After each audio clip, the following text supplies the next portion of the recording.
Hi all again YouTube, it's ACDodd here again. Welcome to another on the road tuning, and this one is the part 2 of the demonstration that I was doing at the CMC Riviera Run. Just before we get into this, I just wanted to add that you need to be careful if you're trying to copy what I'm doing, because I'm not telling all the information that you need to be able to do this job successfully, okay? So just be on your guard that you can quickly find yourself into problem areas, especially with ball wash, if you start following numbers and your equipment isn't working properly. So with that said, I just wanted to say that I offer training for a reason, and that covers all the pitfalls that you can fall into, which won't be covered in these videos. So just with that in mind, then please enjoy what I've got to say, and obviously learn what you can from what I'm showing.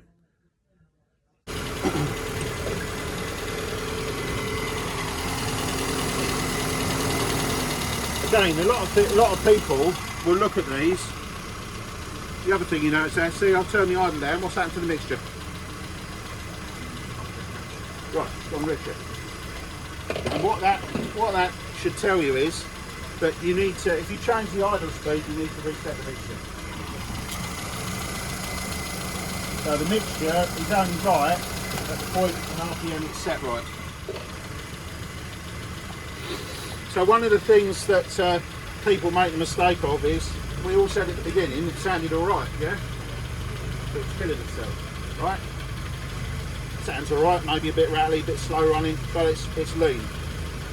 The problem is people set the mixture to run right, pass MOT. That'll pass MOT now, no problem, straight through, right?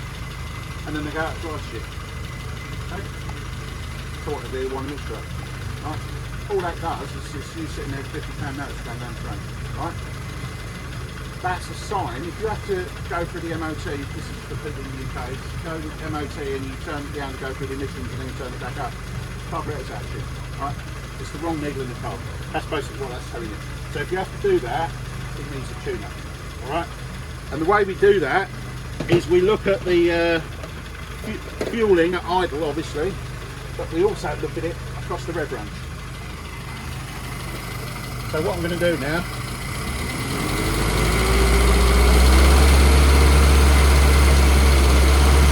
I've done a look at 10,000 revs.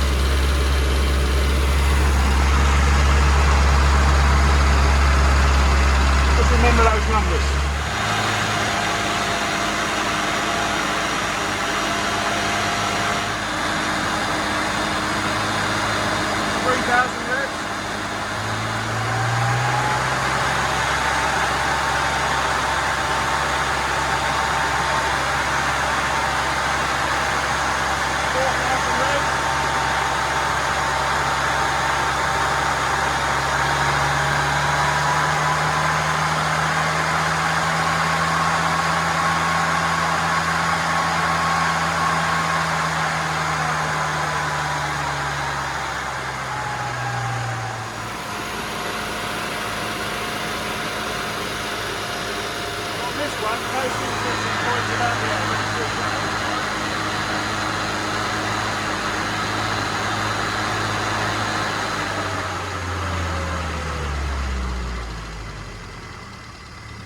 Right, who wants to be brave and tell me what's going on?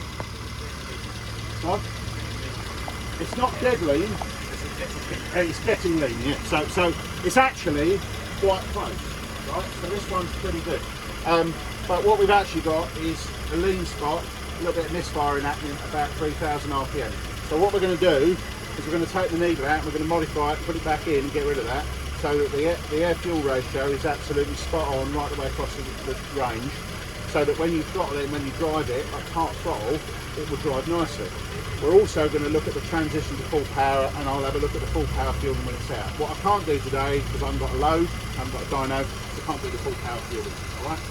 But I've done thousands of these, so I kind of know where I am, yeah?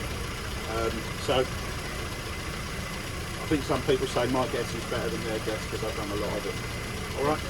So what we're going to do now is turn the engine off, take the needle and have a look, see what's in.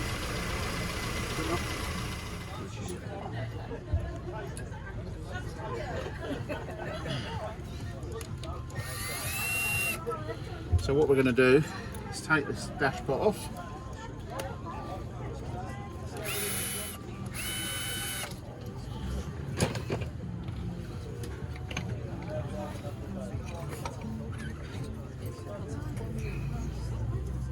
See, this one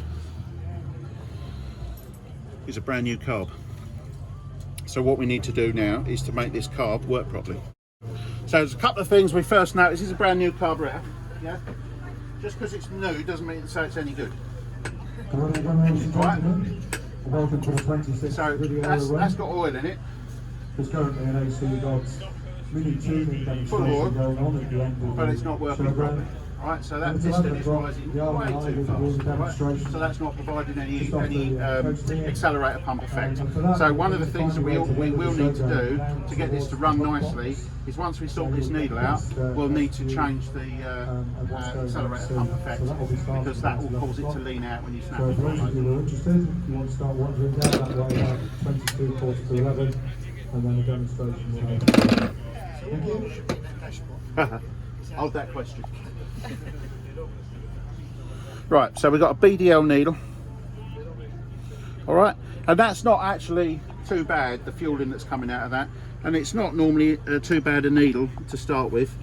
In terms of what's going on here, firstly, this is a new carburetor, so they don't have the C-clip at the top on these new SUs.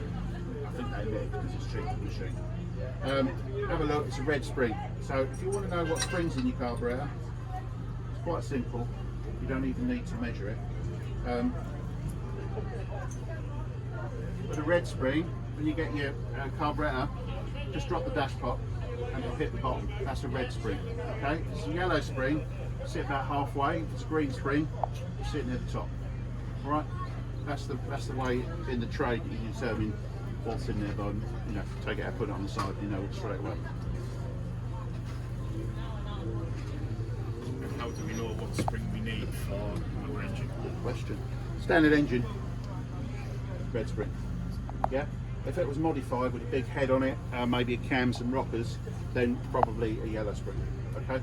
And the way you would do that normally is on a rolling road. So you would look at the fueling curve, and what actually happens is when an engine pulls hard on the carburetor, the piston will fly open, and if it's drawing so much air, the piston will open and hit the top of its travel, and what will happen is you'll get air fuel ratio that'll go rich, and then it'll go lean towards the end of the run no matter what happens, because you can't pull the needle out any further because it's already out. So by putting, if you make the mistake of tuning the engine with the wrong spring, you can get the air fuel kind of reasonable, it's not perfect, but as soon as you change the spring from a red to a yellow, that needle that you've just worked on is junk, so you've got to start again. So the first thing you do is work out if the piston's reaching full opening before the engine's got to the end of its power curve. All right, if it is, then fit the next spring up, and away you go. In this case, I know engines can vary. Okay, so you know, if you've got a big engine with big lungs like a 39, it will pull harder, has a stronger signal. What you have to remember is there's signal strength, and that's in terms of the pulses that an engine pulls on a carb, and there's also average airflow. So there's two factors. You can have a 39 with a big signal strength that's actually got restricted parts on it, so its average airflow is low, and that's where it gets difficult to understand which ones you need without testing. All right. You also get an engine that's warm, so you get the same 1380 engine that's got warm rings, for example, its signal will be down because it's not pulling so hard on each induction stroke. All right. And these are all the things that affect tuning, which is why you can't just attack it with a screw. Turn the screw and make it work. It doesn't work. You've got to understand what's going on with that carburetor and measure it, and then you can make the appropriate adjustments to bring that into touch. So what we're now going to do is take this needle, which is very close, to be fair.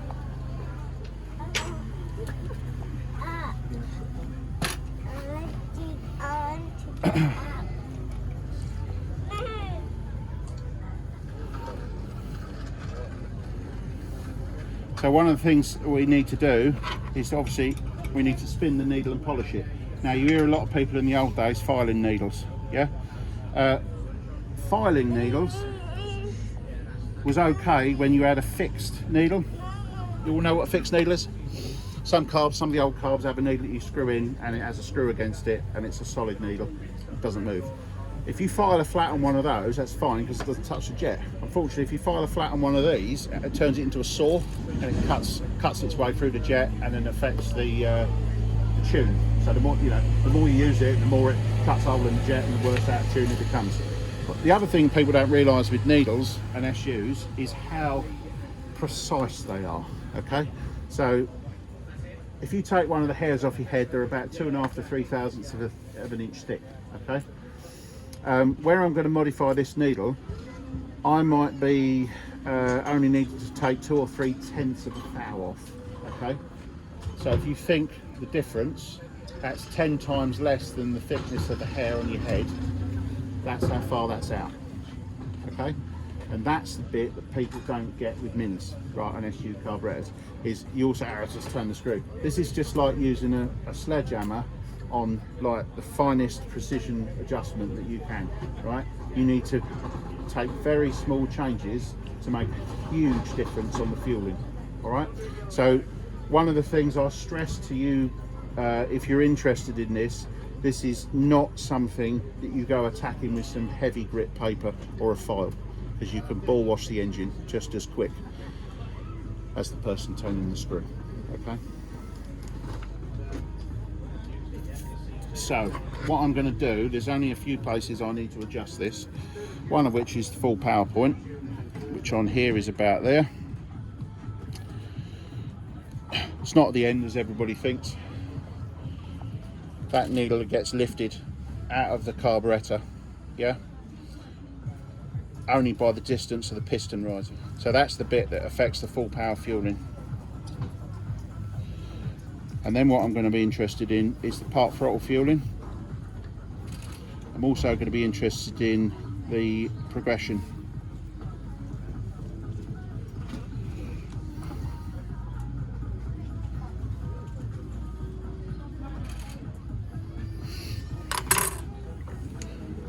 So I've done this now. I don't generally need these, but in terms of where we are, I'm showing you so you can see what's going on. So full power point on that is 0.65. Okay, so what does that actually mean? Well, it doesn't mean anything. All it means is it's 65 thousandths of an inch in diameter at that point. So if you take up the needle charts for a BDL needle, full power point 65 thou, right? So that's a good start. So the needle is at least what it says it is. But is it the same all the way up? What do we think? Does it match the book? So let's have a quick look just to see what we got. No. Right, so 0.3, it says it's 0.924. Well, I'll make that 0.92. Okay, so it's richer there than the book says it should be. 0.4, 0.899, sorry, 0.4 is 0.893. So we're also, yeah, we're richer there by 3 tenths. 0.5, 0.865, and we're reading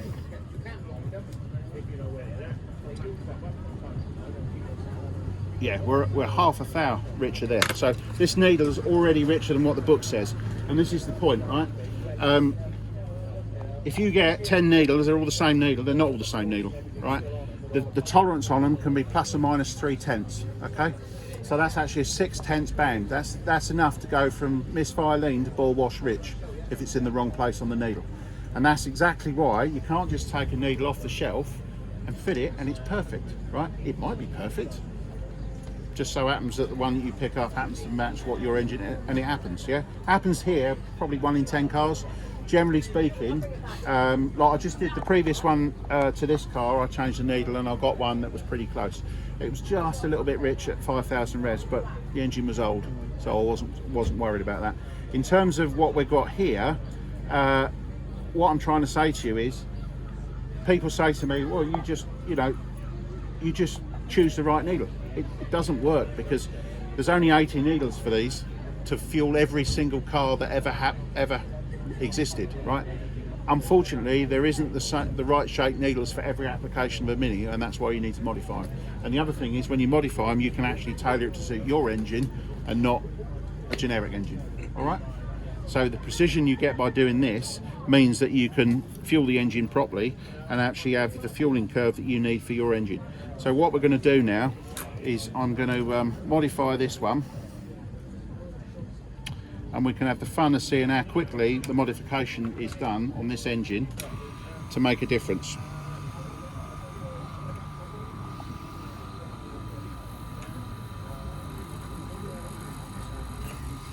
And that's it. Right. So what we're now going to do is put that back in and see the fueling change. Yeah. And if it's come out right, then we can look at the top end of the needle and we go from there. But what I'm not going to do is waste time doing that, unless because I could easily ruin the needle. So if you see that, it's tiny, yeah, and that was on there for seconds. And that's the important thing to understand, is the adjustment is very, very small.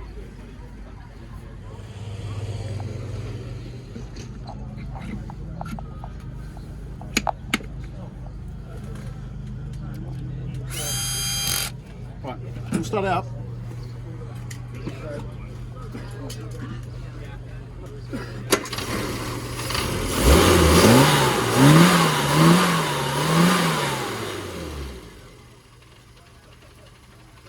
Now the other thing you need to do, every time you take the needle out, you need to reset the carburetor, okay? You can hear that's gone back in and it's now not running. That's because the mixture's wrong. As soon as you take the needle out, because it's such a precise position, you've got to reset the mixture.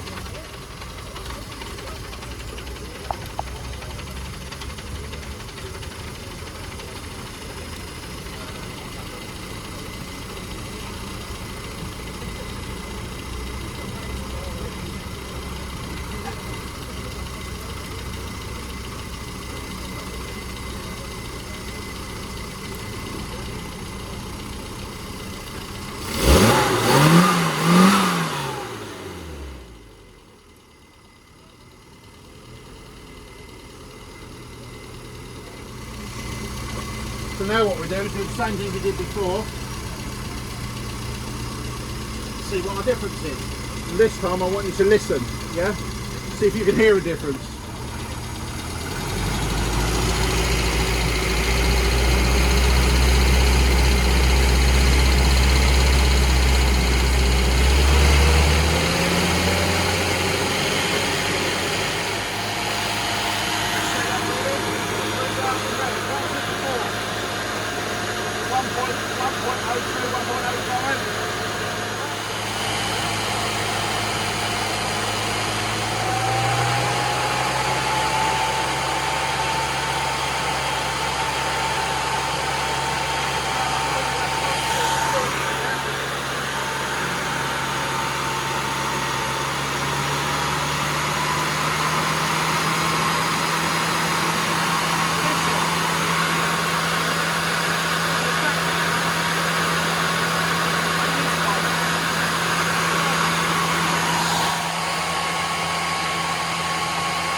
Let's just see where the fueling comes back to.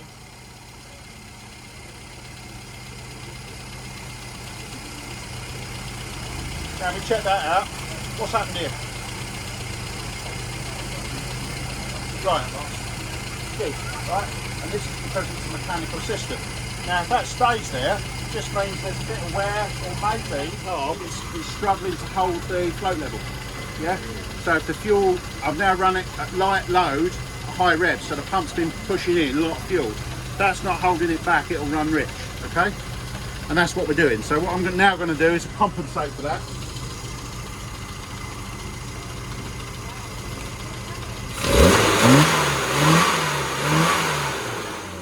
So the important thing to understand is when you adjust the carburetor, don't just adjust it and walk away. You've got to rev the engine, run the engine, test it again. Because as the mechanical system the same position, there's a problem, okay? So we need it to come back to the base position again, all right?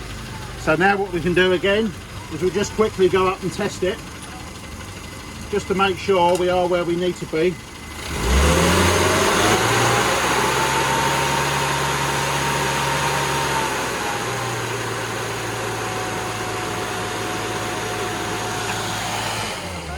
Second refuel and it's good. So the modifications we've done to the needle have worked perfectly, we don't need to do any more. How fast was that needle modification? How much should I take off? Nothing. Right? And that's my point. There's no way you can get a needle perfect for your engine just by coming off, you know, just by buying loads of them. You could spend hundreds of pounds buying the same needle and then changing the needle every time. And then you might find one that within a range of the same needle and the tolerances on that needle might fuel better, all right? But it's going to cost you quite a lot to go and try that. So the idea is that's why you need to get them set up so that it fuels properly for your car. Well, hopefully you enjoyed that. Like, subscribe and share as usual, and please stay tuned for part 3 coming soon.